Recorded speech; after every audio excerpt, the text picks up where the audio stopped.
waktu aku sama gay pertama, aku tidak bisa menolak apapun kan. Iya. Aku ditawarin sama satu acara di maaf. Iya, ada gitu. Aku sama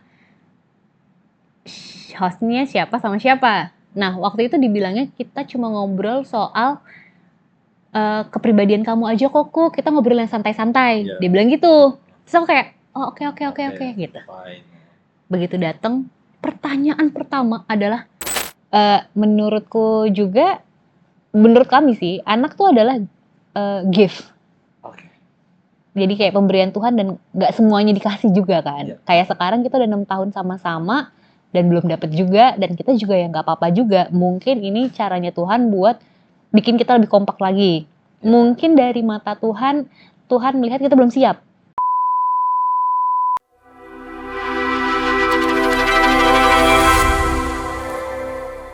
Nah, di Jepang pengalamannya adalah jalan-jalan, makan gitu. Nah, pengalaman ada. Nah, kamu kan juga pernah cerita juga di mana namanya? Kalau di tempat kamu tinggal waktu itu apartemen ya. Udah horor itu udah biasa banyak orang di sana. Di Jepang horor apa yang kamu alami? Oke. Jadi tapi ini sebelum sama G, pas aku masih di sana. Aku tuh pernah ikut acara traveling namanya Kokoro no Tomo. Oh iya. Jalan-jalan cewek gitu. Sorry aku potong bentar. Salah satu tempat Jepang yang aku suka, kamu tahu namanya di Jepang itu namanya Kawagoe Saitama nggak? Kalau gue sama enggak. Kawagoe itu tempatnya Doraemon atau Shinchan tuh tinggal.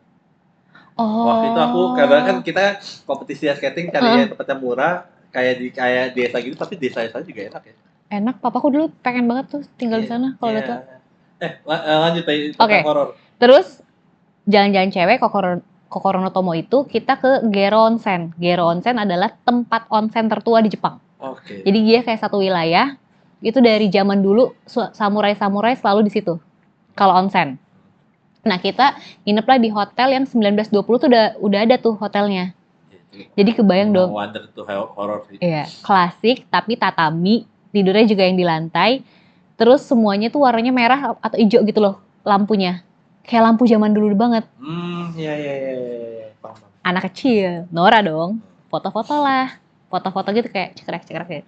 Itu beneran di kamera aku, di handphone aku pada saat itu.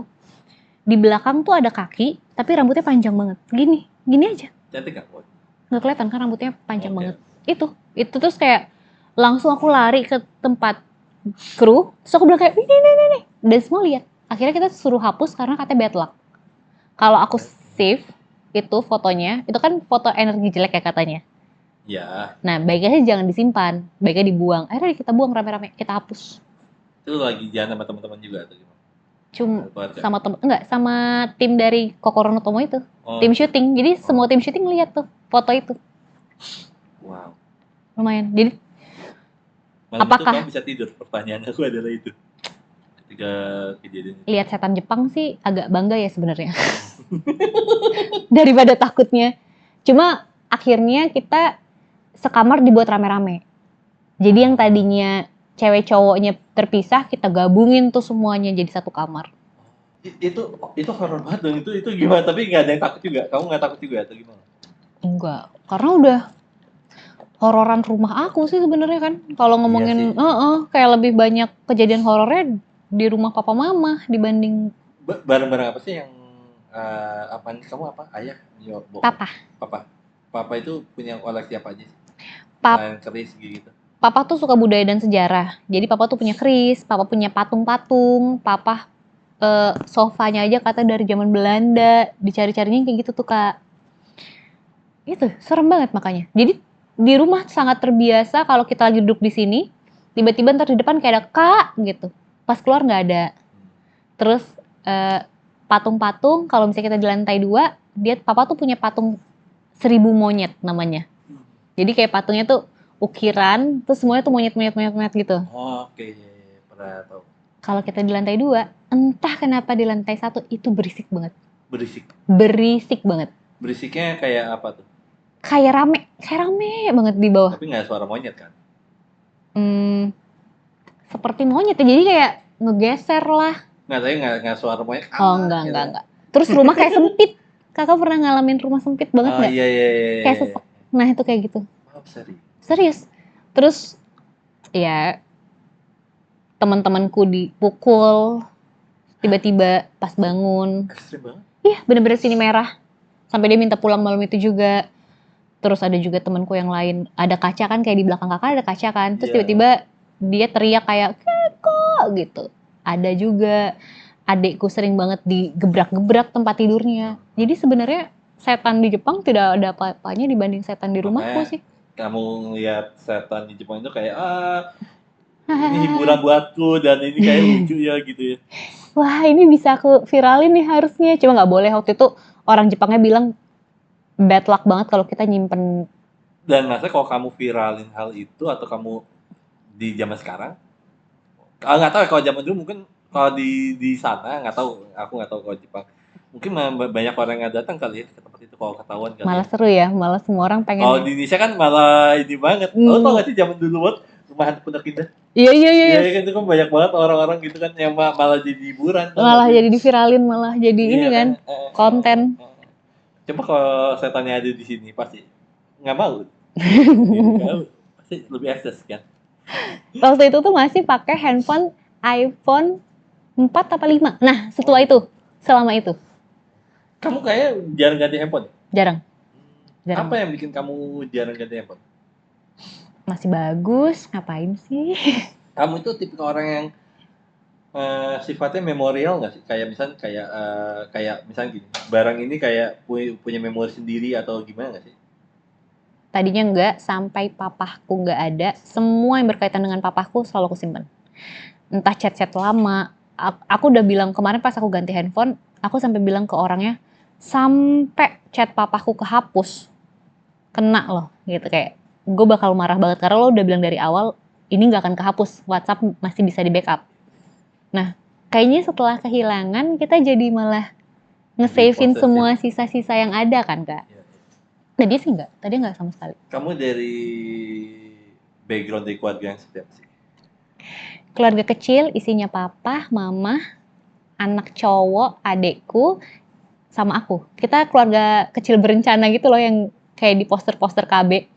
Papaku kerja karyawan, mamaku sebagai ibu rumah tangga. Ya emang keluarga kecil happy yang jam 7 malam kita bakal makan bareng di apa namanya? eh, ruang makan. Terus papa dan mama berbeda agama. Itu mau gue ngomongin tapi takut salah ya udah lu Iya. ngomongin. Papa mama berbeda selama 30 tahun. Tapi kalau ada yang nanya, kok bisa menikah? Ya pasti awalnya dari muslim dulu dong dua-duanya. Cuma Mamamu sama papamu itu nikah tahun berapa ya? 91. Seharusnya tahun-tahun 91 atau di bawah di ini 91 itu di atasnya itu beda nikah agama masih bisa kan? Aku nggak. Papa waktu itu saking ininya papa sama mama, papa mencoba belajar muslim. Bucin. Ya, papa coba belajar Ya Islam. aku bercanda Oh, katanya bucin. bucin kok. gitu. Papa belajar Islam tapi ya kan keimanan orang beda-beda ya. Akhirnya papa balik lagi ke Kristen, mama menerima, jalanlah kita 30 tahun dengan beda agama. Keluarga kecil yang menurut aku seandainya aku bisa mengulang lagi semuanya di semua kehidupan, aku mau. Wow. Berarti, nah ini kan lu menarik ya, dengan ibumu agamanya Islam ya, Muslim, bapakmu ada Kristennya apa kata? Protestan. Hah? Protestan. Oh, Protestan. Oke, nah itu gimana tuh? Kan nggak usah jauh-jauh deh ya, Mm-mm. maksudnya mungkin orang Islam sama Islam, Kristen sama Kristen aja, Kristen sama Kristen, Islam sama Islam aja pasti mempunyai cara pandang tentang Tuhan yang pasti berbeda. Beliefnya pasti berbeda walaupun satu agama gitu. Nah, ini kan udah pasti beda agama. Nah itu gimana tuh pengajaran agama dan ini gimana tuh? Di situ sih ego papa dan mama diturunkan banget. Jadi di rumah harus netral. Nggak boleh ada kaligrafi, tidak boleh ada pohon Natal, tapi kita merayakan dua-duanya. Jadi mama juga harus semangat ketika ada Natalan di rumah, papa pun juga harus semangat ketika ada Lebaran di rumah. Berarti misal pohon Natal atau ketupat ya atau apa hiasan-hiasan Lebaran gitu ya, Itu hanya boleh ada ketika lagi ada momennya? Enggak, bahkan nggak ada. Oh. Bener-bener nggak ada. Oh, Semuanya nggak ada. netral. Oke. Kayak salib ya di kalung papa. Kalau maksudnya kayak salib tidak akan Oh, dipajang, oke, tapi oke. cuma jadi kalungnya papa. Oke. Terus kayak mama sholat pun ya di kamar. Setelah itu mama sholat ya silakan ngaji-ngaji, tapi bukan yang kayak harus kaligrafi apa gitu-gitu, Iya. enggak. Biasa kayak rumahnya kosong, nggak ada apa-apa gitu Nah loh. kok yang ini bukan kita beli, ini dikasih orang. Ya nggak apa-apa kan rumah kakak. Enggak apa-apa. Menunjukkan kalau gue bukan yang kayak begitu banget juga. Gue banyak kan dikasih kok, ya. Saya bagus lagi kak. Gitu. Oh bagus ya. Jadi bahasa gitu kan. Nah terus. Nah terus papa sama mama tuh, papahnya majelis gereja, papa aktif banget di gereja, Oh wow. mama aktif di pengajian. Oke. Ketika mama udah 50 tahun, mama memutuskan berhijab, papa tetap nggak apa-apa. Mereka tetap bergandengan tangan dengan satu pakai salib, satu lagi pakai jilbab, nggak apa-apa juga berdua-duaan. Tapi memang pastinya pada saat itu mereka banyak yang harus mereka kalahin juga ya. Kayak misalkan mama mau sholat bareng-bareng sama papa nggak bisa. Ya pasti. Papa mau Natalan di gereja bareng nggak bisa. Ya. Terus juga apalagi mama Padang kan. Pasti keluarga Padang memang agak keras sih. Ya, pada saat itu keluarga Padang nggak tahu. Karena kalau tahu pasti habis lah, kan nggak boleh kan. Nah, cuma ya karena papa udah nggak ada juga, terakhir juga papa pakai kebaktian, jadi kayaknya sih udah kelar ya harusnya masalah. Nah, itu gimana tuh mempunyai keluarga yang berbeda agama, yang mungkin bisa katakan juga tidak ada mengajarkan agama juga ya di dalam satu rumah itu juga ya. Waktu masih kecil gimana dirimu? Aku bersyukur banget karena jadinya aku dan Angga, adekku, bisa menghormati berbagai jenis keyakinan. Oke. Itu pertama. Yang kedua, aku bersyukur karena jadinya aku mengenal Tuhan dengan caraku sendiri. Dengan aku ngerasa dari dulu, ya dulu kan sebenarnya nggak bisa dipungkiri karena dua-duanya netral, jadi kita tidak mendapatkan ilmu agama yang baik kan kak. Karena kan dua-duanya takut melangkahi satu sama lain kan. Iya. Dan nggak enak juga kalau misalnya kamu ke mama nanti nggak enak ke papa juga nggak enak. Pasti itu ada perasaan kayak gitunya lah. Tapi hubunganku dari kecil sama Tuhan, aku merasa jadi lebih akrab. Menurutku ya, kita punya hubungan yang unik dan akrab. Setuju. Setiap manusia. Jadi dari dulu aku tahu konsep doa adalah aku dan Tuhan langsung. Ya. Cara kita berkomunikasi. Tidak dengan bahasa apapun. Ya.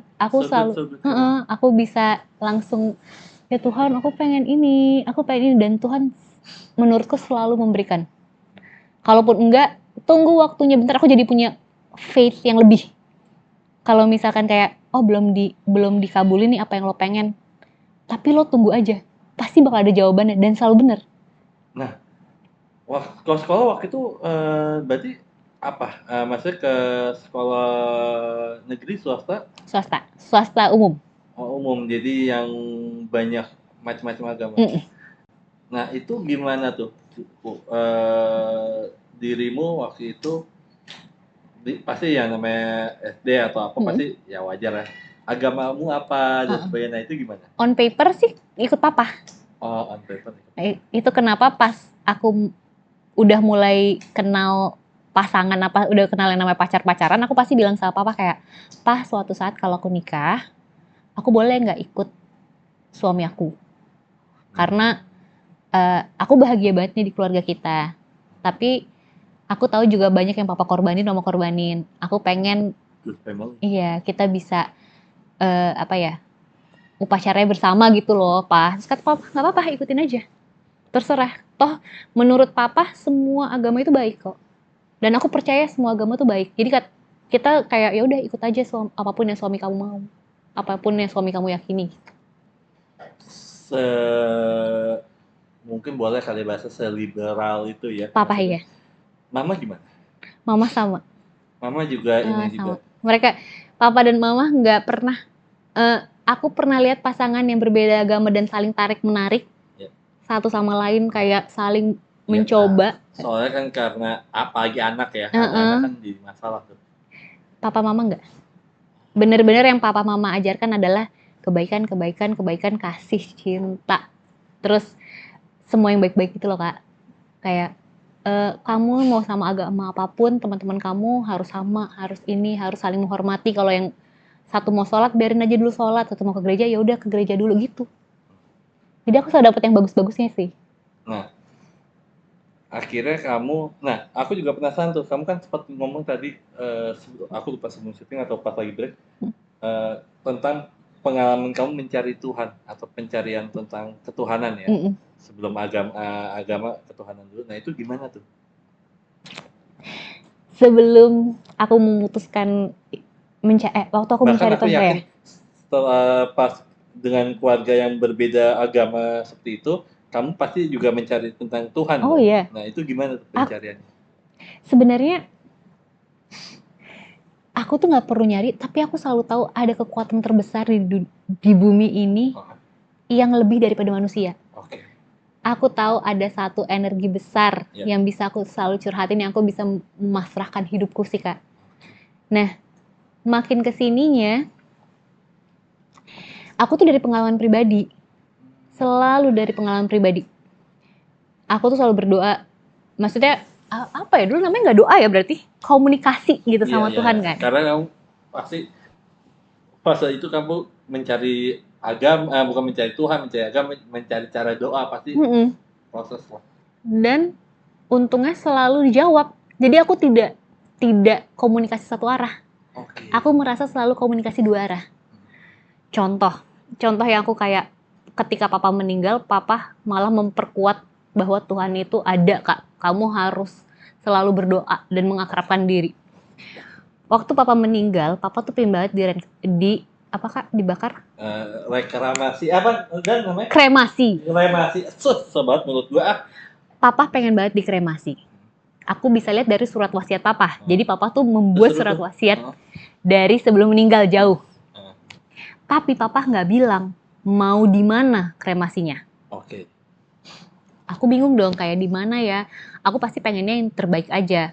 Tiba-tiba aku kayak, ya Tuhan, papa tuh pengen di mana ya? Kasih aku jawaban dong. Apalagi tuh hari H papa meninggal kan kita harus langsung buru-buru nulis di mana nih kremasinya kan. Tiba-tiba ada bapak-bapak datang sebelahku. Terus dia bilang gini, Mbak mau dibantuin nggak ngurusin kremasinya? Di krematorium Cilincing aja ya, gitu. Di situ aja ya. Aku yang lagi kehilangan papa pastinya langsung kayak, ya udah deh, di mana aja. Iya. Yang penting ada, karena kan apa? Krematoriumnya kan. Iya, itu kan susah banget sih nyebutnya.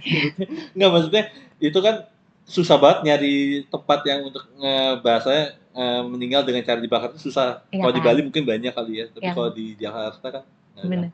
Sampai sana, aku lihat krematoriumnya itu adalah krematorium tua. Jadi kalau bisa di googling, itu tuh kayak krematorium yang udah tua banget, krematorium Cina. Nah, apa namanya? Krematorium Cilincing. Tapi bukan yang baru, yang masih lama. Buat nanti cari tampilin nih riset ini.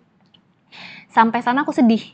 Kok gue bisa ngasih bokap gue yang setua ini? Apalagi tetangga tuh pada bilang, ih serem banget krematoriumnya. Sedih dong. Yes. Aku langsung kayak, aku mau pindahin aja papa. Itu papa udah mau dikremasi ya? Terus kayak, ya Tuhan, kok aku bisa ya gagal banget jadi anak, gue gak ngasih yang terbaik, kenapa gak di Grand Heaven atau di mana yang sekalian. Tiba-tiba gak nyampe sejam Tuhan jawab. Tau gak jawabnya gimana? Temen kecil papa lewat, ini Oyep. Jadi papa panggilan kecilnya Oyep kan. Ini Oyep. Oyep tuh dulu waktu kecil pernah bilang mau di krematorium di sini, karena di sini dulu mewah banget. Oh wow. Di sebelah aku ngomong kayak gitu. Amazing banget. Iya. Jadi teman kecil papa waktu itu pernah ngelihat kremasi, terus papa pernah bilang kayak gue kalau di kremasi mau di sini deh, ini mewah banget. Jadi kayak krematoriumnya tuh emang yang kayak itu memang bagus banget. Iya, gitu ya. Emang kayak panggung gede gitu loh. Iya. Itu satu. Terus aku kayak, itu aku nangis kayak, kok lo tuh, ya Tuhan, kok kamu ngasihnya tuh jawabannya nggak ngebiarin aku negatif thinking sedikit pun gitu, kayak langsung dijawab gitu loh.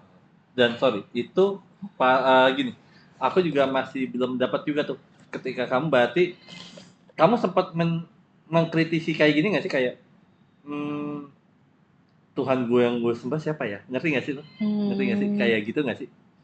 Karena kamu kan ya pasti kamu mencari agama gitu loh. Enggak. Aku selalu tahu, aku nggak pernah nanya siapa ya karena aku tahu aku tuh siapa sih sampai nanyain doi gitu. Oke, Jadi kayak aku tahu aja nih. oke, Aku tahu gue punya tempat ngadu. Walaupun gue nggak ada wujudnya, tapi mungkin suatu saat kita akan ketemu. oke. Saat kamu di Protestan gitu pemikirannya atau gimana? Dari kecil aja sih. Oh dari kecil, Dari wow, kecil aja. kamu udah punya kesalahan ke Tuhan yang luar biasa. Nah, terus lanjut dari situ, aku nangis. Terus aku kayak, tapi bukan bokap gue yang jawab. Tuhan belum ngebiarin bokap gue yang jawab. Aku buka laptopnya papa. Itu ada versi surat wasiat lebih lengkap. Dan di situ papa bilang mau di krematorium Cilincing. Exact ininya, apa namanya, tempatnya. Itu merinding banget tuh. Itu 7 hari kebaktian hari seminggunya papa. Itu bener-bener merinding. Terus aku langsung kayak, bener-bener sih sama Tuhan gak diizinin nih anak kecil ini punya pikiran negatif.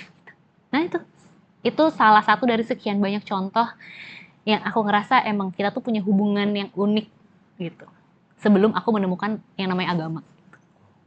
Jadi aku waktu dulu mungkin bukan ateis ya, aku percaya sama Tuhan ya, sangat, ya. Karena kalau ateis itu dia nggak percaya Tuhan, nggak percaya agama. Kalau Iya. agnostik dia tidak punya, nggak ngerasa nggak percaya sama agama, nggak punya agama, tapi dia percaya adanya Tuhan. Iya, aku percaya banget. Dan di dulu juga bukan agnostik. Aku percaya agama juga, tapi belum tahu menentukan mana. Karena ketika aku menentukan, pilihannya adalah pilih papa atau mama kan jadinya. Ya, karena agama yang akhirnya kamu pikirkan adalah kalau kamu nanya ke papa, ke mama, atau ke orang-orang, akhirnya dia jatuh kayak branding dan doktrin, right? Iya. Dan itu yang mungkin menurutmu kayak gue pengen nyari yang otentik, nyari yang tanpa ada doktrinasi sama sekali nih. Nah, Gitu. Dari dulu, aku nggak pernah takut punya musuh. Atau aku nggak pernah takut dibenci atau apapun. Tapi, aku sadar karena aku punya 3 orang ini. Aku punya papa, aku punya mama, aku punya adikku. Oh sedih. Terus, jadi ketika papa yang diambil, menurut aku tuh sandaran dan cinta pertama. Kangen, tapi sebenarnya sudah puas. Makanya papa selalu bilang ketika sebelum papa meninggal tuh papa selalu bilang, aku tuh udah puas, aku udah punya semuanya. Papa selalu bilang kayak gitu. Mungkin lebih ke, nggak tahu. Ini tuh rasanya kalau inget papa seperti kita tahu biasanya kita punya sandaran, tapi sandarannya nggak ada. Tapi aku tuh sesimpel pengen denger suaranya aja lagi. Kadang-kadang suka aku puter apa ya? Videonya aja buat denger. Kan katanya menurut penelitian ketika 20 tahun kita ditinggal, kita akan lupa sama suara. Dan ininya kan yang kita tahu adalah sedikit ingatan doang gitu. Nah, aku tuh selalu berdoa semoga di 20 tahun ke depan kamu masih bisa inget jelas. Ya, jangan sampai ada yang dilupain. Wanginya papa atau suaranya papa. Please jangan sampai lupa. Oh my god, why?